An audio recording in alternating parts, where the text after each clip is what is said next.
I don't know if anyone will believe me, but last night I heard my husband yelling at someone in the guest room, his voice raw, pleading, and then suddenly furious. I stood outside the door, heart hammering, and counted 2 voices, his and a woman's, muffled but sharp with accusation.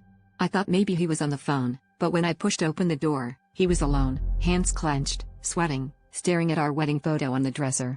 Only, the woman in the frame wasn't me, same dress, same bouquet, but her face was someone else's, someone I'd never seen. He looked up, startled, and for a split second, I saw guilt flicker across his face. "You're not supposed to be here," he said, voice cracking. I grabbed the photo, my hands shaking so hard I almost dropped it, and demanded an explanation. He just stared at me, silent, and for a moment, I wondered if I was losing my mind.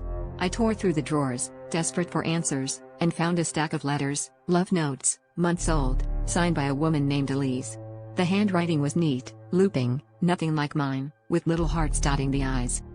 The worst part was the way he begged me to listen, to sit down, to let him explain. He confessed he'd been seeing her before we got married, that he'd never stopped, that sometimes when he looked at me, he saw her. He said the voices I'd heard were memories, haunting him, arguments replaying in his head, and that the photo had changed because he needed to see her one more time. I screamed, I threw the frame against the wall, glass shattering, and he just stood there, crying, telling me I was the only one, even as the evidence of his betrayal glittered on the floor. I should have left right then, but I stayed, paralyzed by the realization that it wasn't just about cheating. I'd spent years molding myself into the perfect wife, desperate to be loved, to be chosen, and now I saw the truth. I was just a stand-in, a passing face in a life haunted by someone else. The twist wasn't that he'd betrayed me, but that I'd betrayed myself, clinging to a love that was never really mine.